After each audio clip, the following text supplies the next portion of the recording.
और अब चलिए अगली बड़ी खबर का रुख करते हैं। आपको बिहार लिए चलते हैं। तेजस्वी यादव एसआईआर प्रक्रिया पर सवाल उठाते हुए वोटर लिस्ट से खुद का नाम कटने का दावा कर रहे थे। वो देखी होगी आपने खबर। लेकिन अब तेजस्वी यादव के दो वोटर आईडी सामने आने की बात कही जा रही है। बीजेपी अब दो वोटर आईडी के मुद्दे पर तेजस्वी यादव को घेर रही है। वहीं आरजेडी अब सफाई देने में लगी है।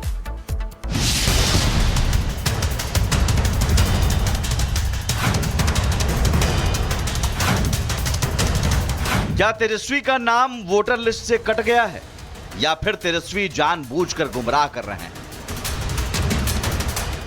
यह सवाल आज इसलिए जरूरी हो गया है क्योंकि विपक्ष लगातार एसआईआर प्रक्रिया पर सवाल उठा रहा है।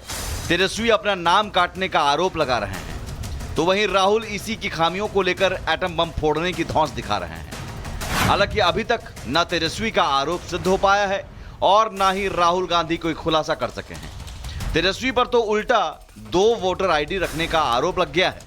इन दोनों वोटर आईडी का एपिक नंबर भी सामने आ गया है, जिसे लेकर बीजेपी अब तेजस्वी पर हमलावर है। दो एपिक कार्ड नंबर कैसे हैं तेजस्वी यादव जी के पास? क्या तेजस्वी यादव के पास 2 वोटर आईडी कार्ड थे? ये जघन्य अपराध, ये भारत के लोकतंत्र और चुनाव आयोग के साथ खिलवाड़ किसने किया है? इलेक्शन कमीशन ने आखिर क्यों छुपाया है? जो लोग भी हैं बूथ वाइज जो है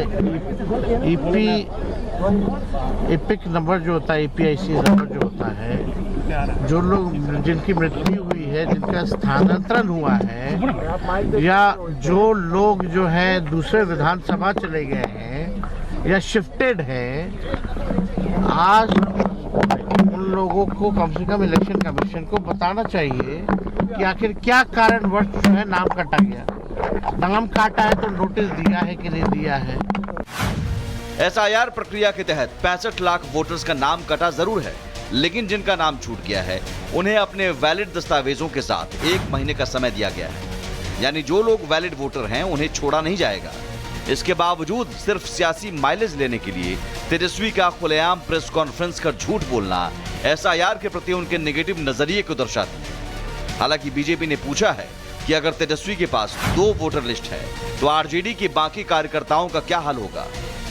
मैं तो आज पूछना चाहता हूं, सुबह इतनी काली है, सुबह इतनी काली है तो रात का आलम क्या होगा? सर्वोच्च नेता के हैं 2 एपिक कार्ड तो कार्यकर्ता का हाल क्या होगा? नहीं, देखिए, चुनाव आयोग क्या कह रहा है उसमें ये सिर्फ एक हिस्सा था, जिसमें हो सकता है लास्ट 3 डिजिट्स की वजह से या वेबसाइट की वजह से विसंगतियां आई हों, लेकिन उन्होंने तो बहुत महत्वपूर्ण सवाल पूछे कि पलायन कर गए लोग को आपने कैसे उसमें कर, इतने लोग परमानेंट, क्या दस्तावेज, मृतकों का कोई प्रमाण पत्र लिया है? बूथ वाइज और असेंबली वाइज डिक्लेयर करिए। बीजेपी ने तेजस्वी और कांग्रेस पर अपनी सियासी जमीन बचाने के लिए घटिया राजनीति करने का आरोप लगाया है। बीजेपी का दावा है कि बिहार में अभी से हार की स्क्रिप्ट तैयार की जा रही है। बीजेपी ने साफ कहा कि अभी तक 3223 नए नाम ऐड करने का आवेदन आ चुका है, लेकिन एक भी गलत नाम कटने की शिकायत नहीं आई है। यानी राहुल का एटम बम फुस हो गया और तेजस्वी का उड़ान भरने वाला एयरबेस ध्वस्त हो गया है। कल जिस प्रकार से एस्केलेट करने की कोशिश की गई एटॉम बम लेकर, अगर एस्केलेट करोगे तो अपने ही घर के अंदर के एयरबेस ध्वस्त होंगे। एसआईआर प्रक्रिया को मुद्दा बनाकर विपक्ष लगातार बीजेपी और चुनाव आयोग की सांठगांठ साबित करने की कोशिश कर रहा है, लेकिन हर बार तेजस्वी और राहुल को उनकी चाल उल्टी पड़ रही है। अब देखना यह है कि क्या विपक्ष एसआईआर प्रक्रिया में एक भी खामी निकालने में सफल हो पाता है या फिर एसआईआर प्रक्रिया को मुद्दा बनाना विपक्ष के लिए ही घातक सिद्ध होता है। Bureau report, Republic Bharat. Odisha के पुरी में इंसानियत को झकझोर देने वाली घटना सामने आई। 15 साल की एक बच्ची को 3 दरिंदों ने दिन दहाड़े अगवा किया और जिंदा जला दिया, जिसकी दिल्ली के एम्स में इलाज के दौरान मौत हुई।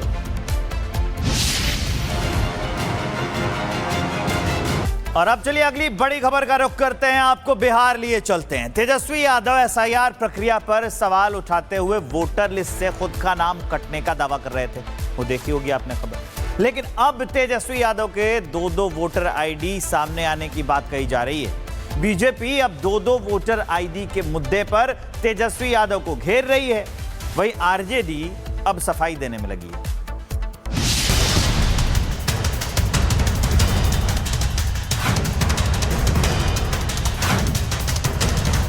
क्या तेजस्वी का नाम वोटर लिस्ट से कट गया है या फिर तेजस्वी जानबूझकर गुमराह कर रहे हैं? यह सवाल आज इसलिए जरूरी हो गया है क्योंकि विपक्ष लगातार एसआईआर प्रक्रिया पर सवाल उठा रहा है। तेजस्वी अपना नाम काटने का आरोप लगा रहे हैं, तो वहीं राहुल इसी की खामियों को लेकर एटम बम फोड़ने की धौंस दिखा रहे हैं। हालांकि अभी तक न तेजस्वी का आरोप सिद्ध हो पाया है और न ही राहुल गांधी कोई खुलासा कर सके हैं। तेजस्वी पर तो उल्टा 2 वोटर आईडी रखने का आरोप लग गया है। इन दोनों वोटर आईडी का एपिक नंबर भी सामने आ गया है, जिसे लेकर बीजेपी अब तेजस्वी पर हमलावर है। 2-2 एपिक कार्ड नंबर कैसे हैं तेजस्वी यादव जी के पास? क्या तेजस्वी यादव के पास 2 वोटर आईडी कार्ड थे? ये जघन्य अपराध, ये भारत के लोकतंत्र और चुनाव आयोग के साथ खिलवाड़ किसने किया है? इलेक्शन कमीशन ने आखिर क्यों छुपाया है? जो लोग भी हैं बूथ वाइज जो है एपिक नंबर जो होता है, ईपीआईसी नंबर जो होता है, जो लोग जिनकी मृत्यु हुई है, जिनका स्थानांतरण हुआ है, या जो लोग जो है दूसरे विधानसभा चले गए हैं या शिफ्टेड हैं, आज उन लोगों को कम से कम इलेक्शन कमीशन को बताना चाहिए कि आखिर क्या कारणवश जो है नाम काटा गया। नाम काटा है तो नोटिस दिया है कि नहीं दिया है?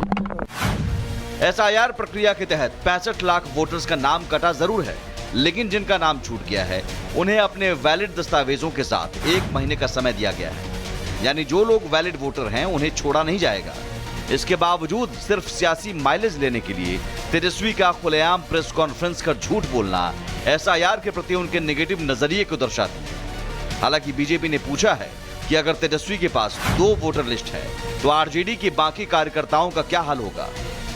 मैं तो आज पूछना चाहता हूं, सुबह इतनी काली है, सुबह इतनी काली है तो रात का आलम क्या होगा? सर्वोच्च नेता के हैं 2 एपिक कार्ड तो कार्यकर्ता का हाल क्या होगा? नहीं, देखिए चुनाव आयोग क्या कह रहा है उसमें ये सिर्फ एक हिस्सा था, जिसमें हो सकता है लास्ट 3 डिजिट्स की वजह से या वेबसाइट की वजह से विसंगतियां आई हों। लेकिन उन्होंने तो बहुत महत्वपूर्ण सवाल पूछे कि पलायन कर गए लोग को आपने कैसे उसमें कर, इतने लोग परमानेंट क्या दस्तावेज, मृतकों का कोई प्रमाण पत्र लिया है? बूथ वाइज और असेंबली वाइज डिक्लेयर करिए। बीजेपी ने तेजस्वी और कांग्रेस पर अपनी सियासी जमीन बचाने के लिए घटिया राजनीति करने का आरोप लगाया है। बीजेपी का दावा है कि बिहार में अभी से हार की स्क्रिप्ट तैयार की जा रही है। बीजेपी ने साफ कहा कि अभी तक 3223 नए नाम ऐड करने का आवेदन आ चुका है, लेकिन एक भी गलत नाम कटने की शिकायत नहीं आई है। यानी राहुल का एटम बम फुस हो गया और तेजस्वी का उड़ान भरने वाला एयरबेस ध्वस्त हो गया है। कल जिस प्रकार से एस्केलेट करने की कोशिश की गई एटॉम बम लेकर, अगर एस्केलेट करोगे तो अपने ही घर के अंदर के एयरबेस ध्वस्त होंगे। एसआईआर प्रक्रिया को मुद्दा बनाकर विपक्ष लगातार बीजेपी और चुनाव आयोग की सांठगांठ साबित करने की कोशिश कर रहा है, लेकिन हर बार तेजस्वी और राहुल को उनकी चाल उल्टी पड़ रही है।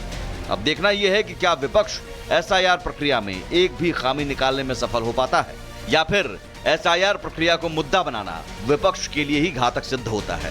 Bureau report, Republic Bharat. Odisha के पुरी में इंसानियत को झकझोर देने वाली घटना सामने आई। 15 साल की एक बच्ची को 3 दरिंदों ने दिन दहाड़े अगवा किया और जिंदा जला दिया, जिसकी दिल्ली के एम्स में इलाज के दौरान मौत हुई।